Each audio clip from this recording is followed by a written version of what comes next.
आज हम इस वीडियो में 3 टॉपिक क्लियर करेंगे और ये तीनों टॉपिक है chapter 3 the age of industrialisation के। यहाँ पर हमें ये देखना है कि इंडस्ट्रियलाइजेशन जो लगातार इंडिया में बढ़ रहा था या इसका जो टाइम पीरियड था वो लगातार मॉडर्नाइज हो रहा था, उसमें कौन कौन सी फीचर्स को हमने एक तरह से जज किया। तो पेक्यूलरिटीज का मतलब सिंपल फीचर्स होता है।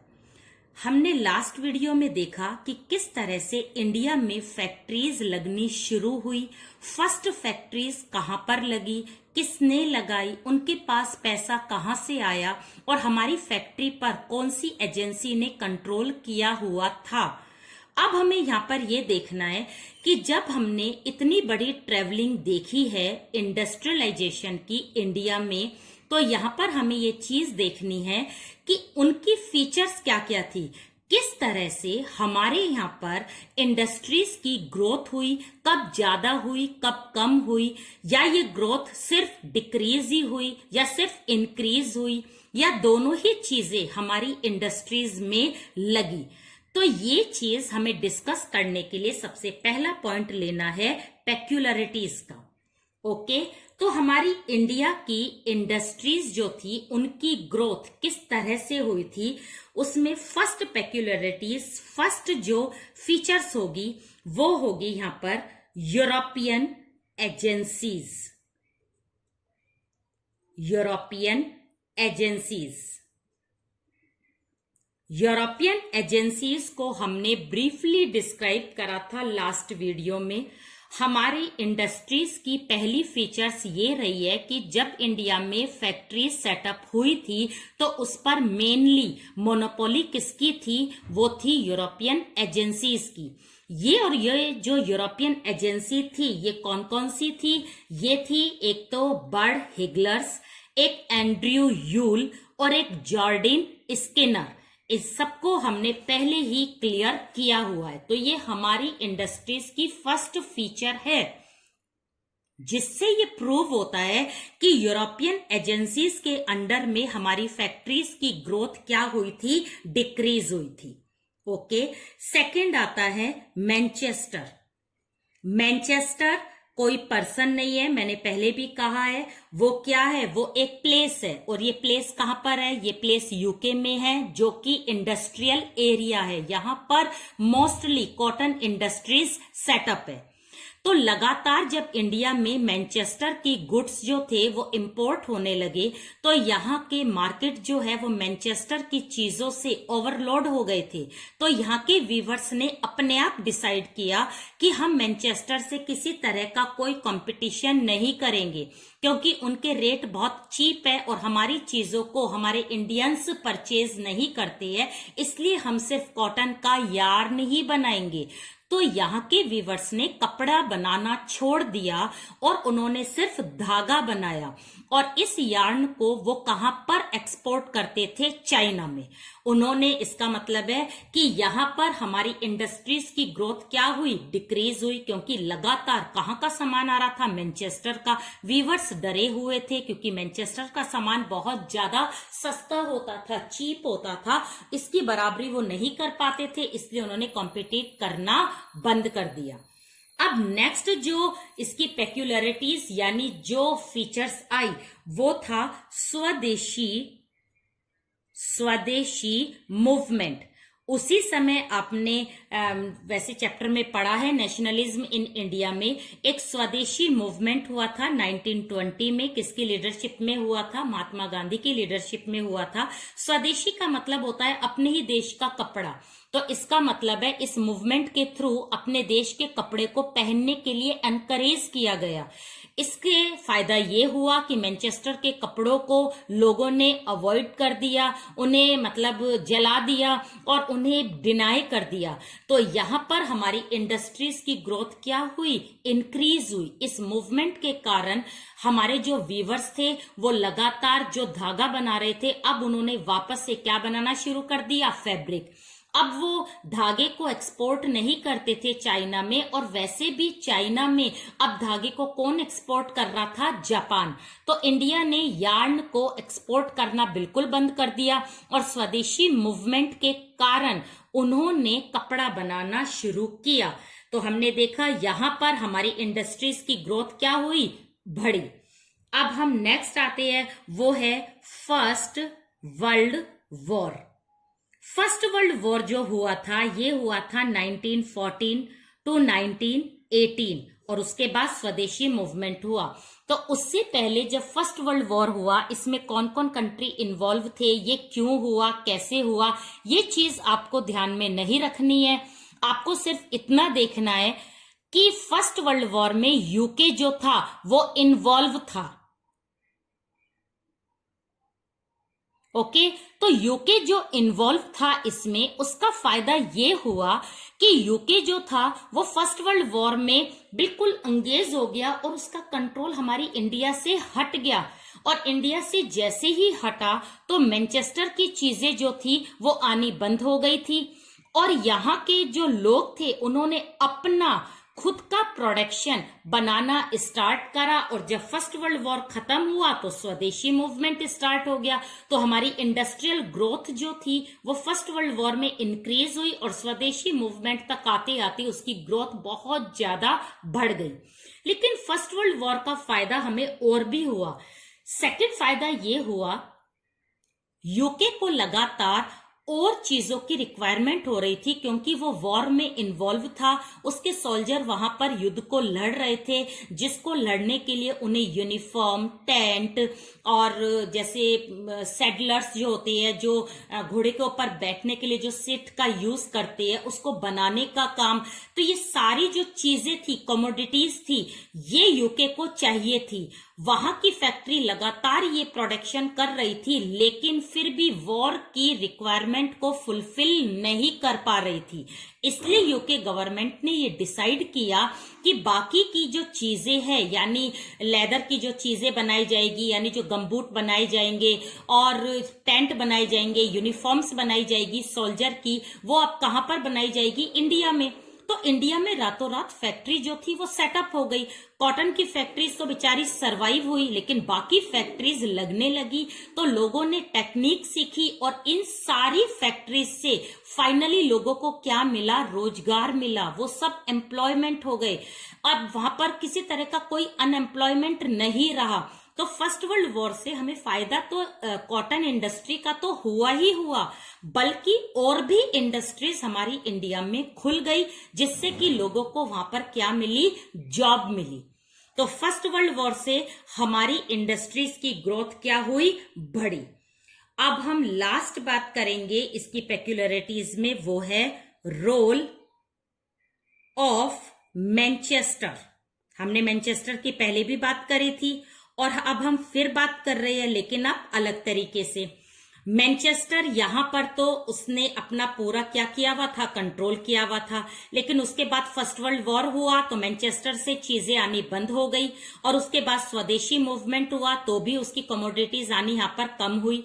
फर्स्ट वर्ल्ड वॉर जो था वो यूके ने जीत लिया, तो मैनचेस्टर को लगा, मीन्स वहां के प्रोडक्शन को वापस से इंडिया में भेजने के लिए प्रेशराइज यानी प्रेशर दिया गया यूके गवर्नमेंट से।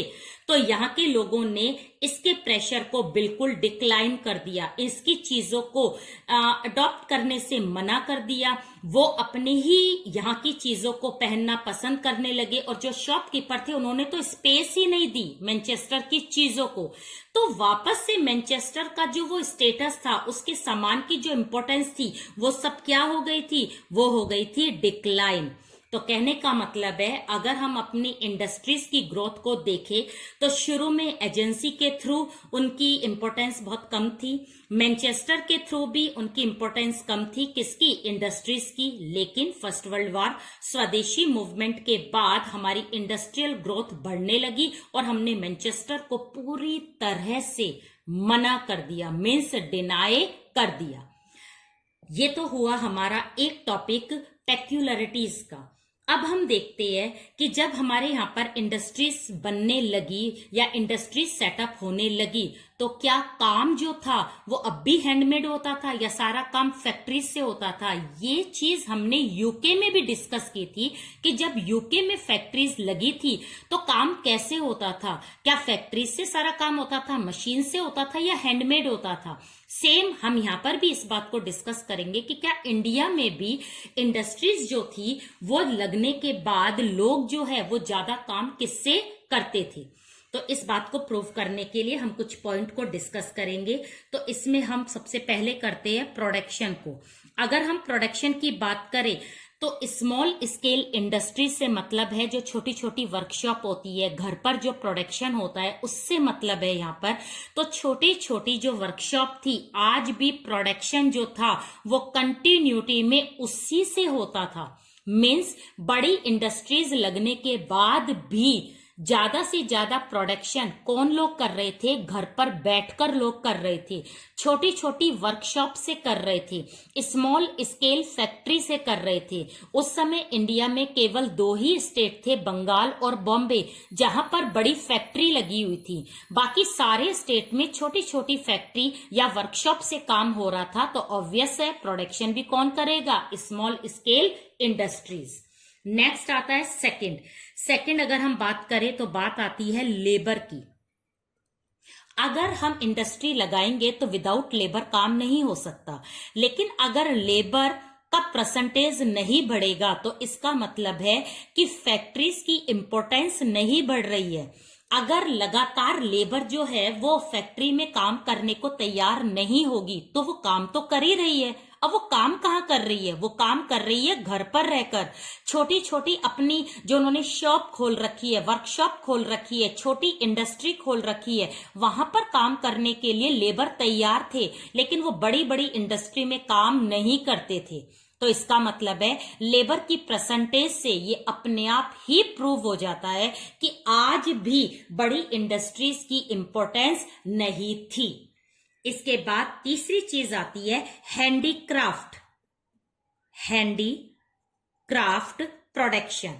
ये बहुत ऑब्वियस चीज है, हमने पहले उसमें भी डिस्कस किया था कि इंडस्ट्रीज लगने के बाद भी, मशीन से काम होने के बाद भी लोग कौन सी चीजों को ज्यादा पसंद करते थे? जो हैंडमेड थी, जैसे कि बेडशीट होती है, बालूचरी की साड़ीज होती है, लुंगीज होती है। इन सारी चीजों को इंडिया में मशीन से इतनी फिनिशिंग से नहीं बनाया जाता था जितना कि वो हाथ से बनाया जाता था।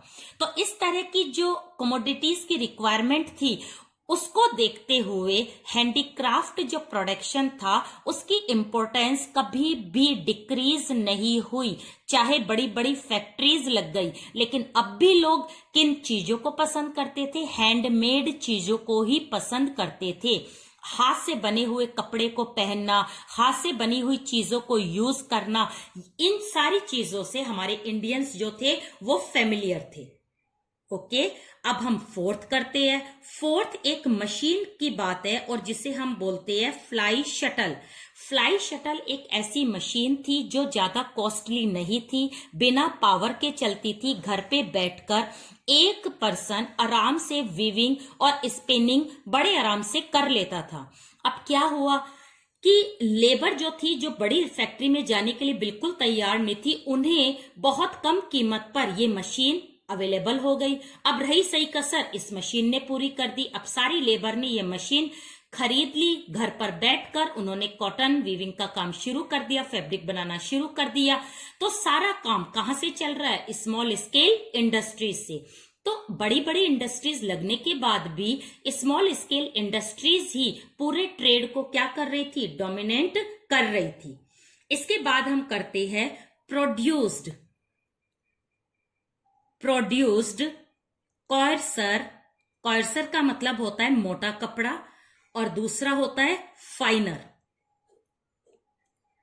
ठीक है, वीवर्स जो थे वो घर पर बैठकर मोटा कपड़ा भी बनाते थे और पतले कपड़े की चीजें भी बनाते थे। अब जो कॉर्सर क्लॉथ होता था वो गरीबों के लिए होता था क्योंकि वो चीप रेट का होता था, जबकि फाइनर जो क्लॉथ होता था वो रिच लोगों के लिए होता था क्योंकि वो एक्सपेंसिव होता था। तो यहाँ पर वीवर्स को फायदा ही फायदा था। जब कभी फेमाइन पड़ जाती थी या ड्रॉट आ जाती थी तो जो पुअर लोग थे वो कपड़ा खरीदना बंद कर देते थे, लेकिन उन्हें कोई नुकसान नहीं होता था। क्यों?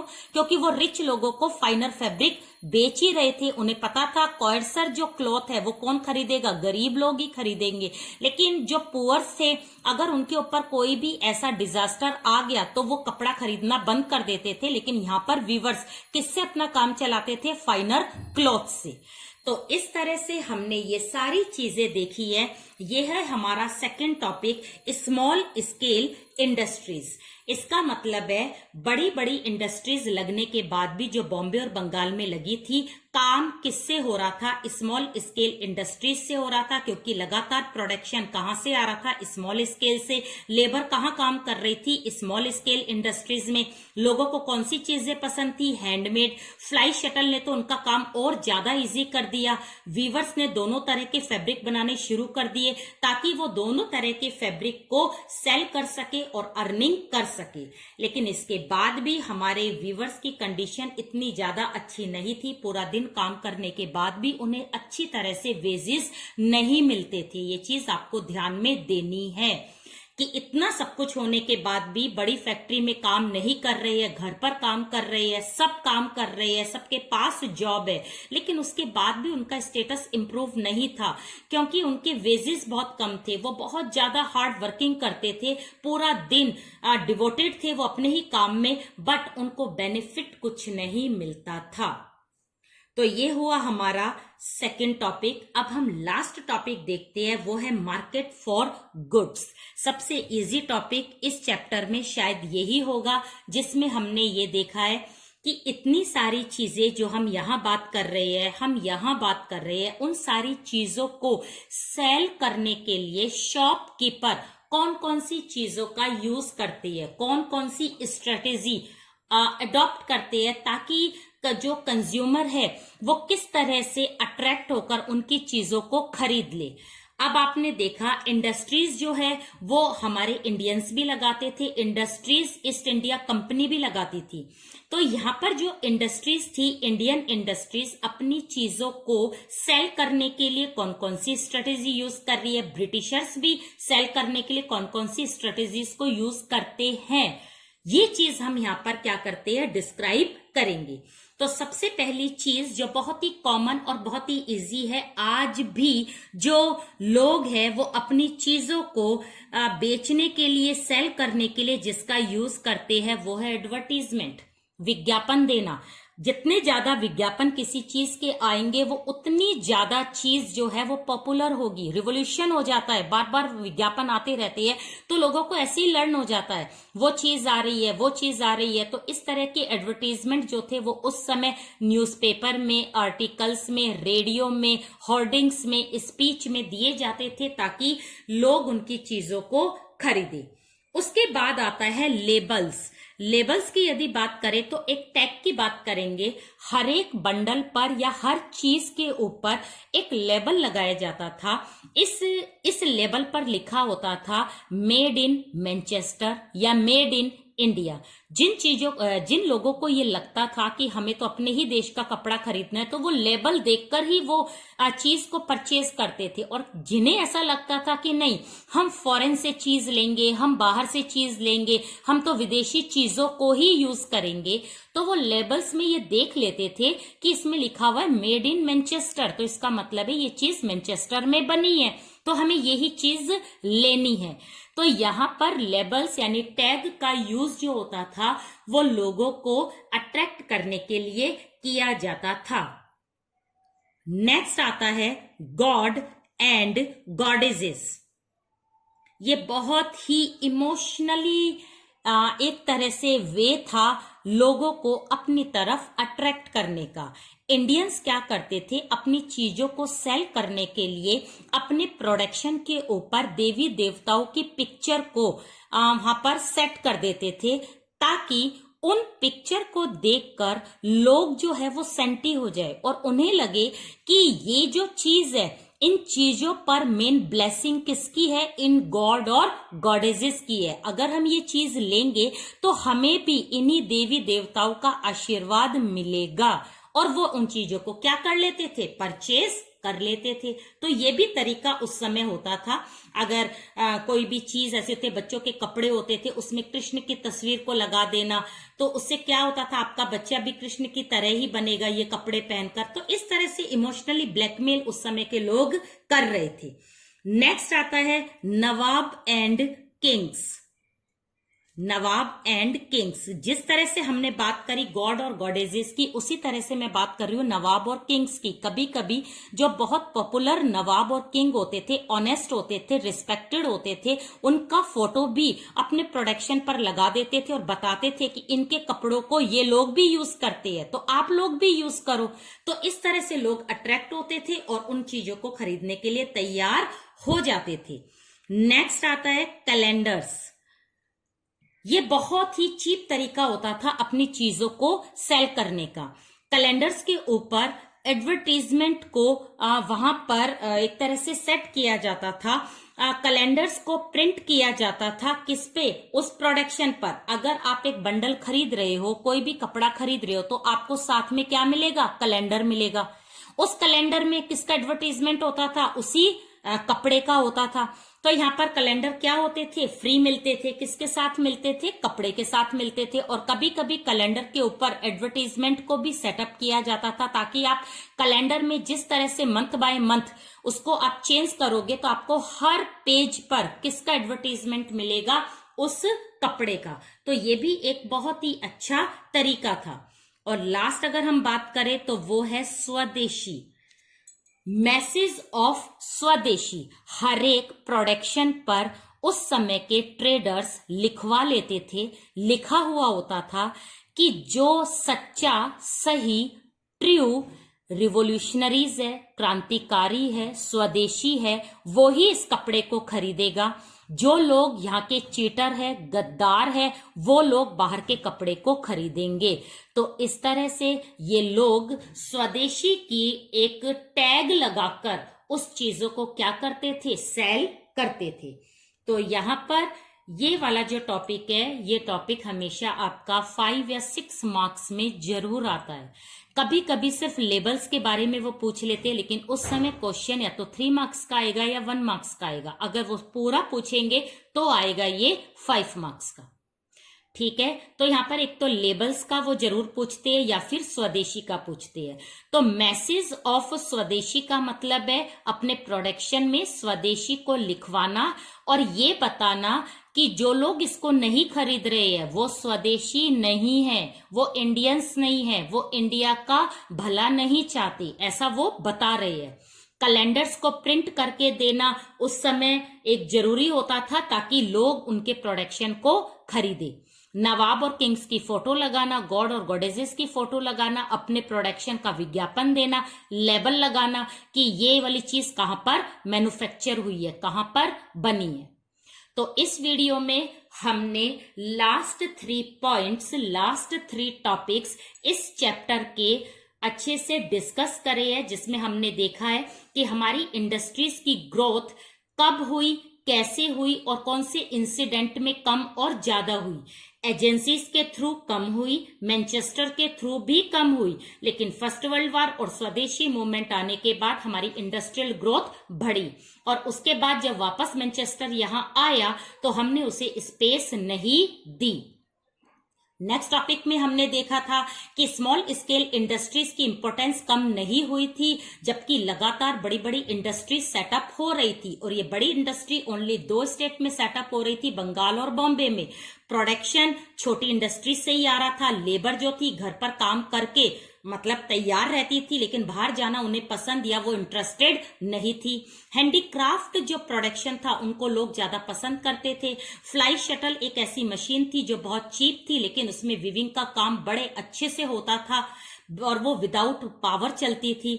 उस समय के वीवर्स दोनों तरह के कपड़े बनाते थे, मोटे और पतले, यानी कॉयर्सर और फाइनर। तो इस तरह से हम इस बात को प्रूव कर देते हैं कि उस समय भी इंडस्ट्री लगने के बाद भी स्मॉल स्केल इंडस्ट्रीज का डोमिनेंट था। और लास्ट अपनी चीजों को बेचने के लिए उस समय के ट्रेडर्स क्या क्या चीजें यूज करते थे, आज भी करते हैं। आज भी अपनी चीजों को बेचने के लिए लगातार नई नई स्ट्रेटेजी जो ऑनर होते हैं वो यूज करते हैं। तो उस समय भी उन्होंने ये सारी चीजें यूज की। इसके सारे नोट्स आपको डिस्क्रिप्शन बॉक्स में मिलेंगे।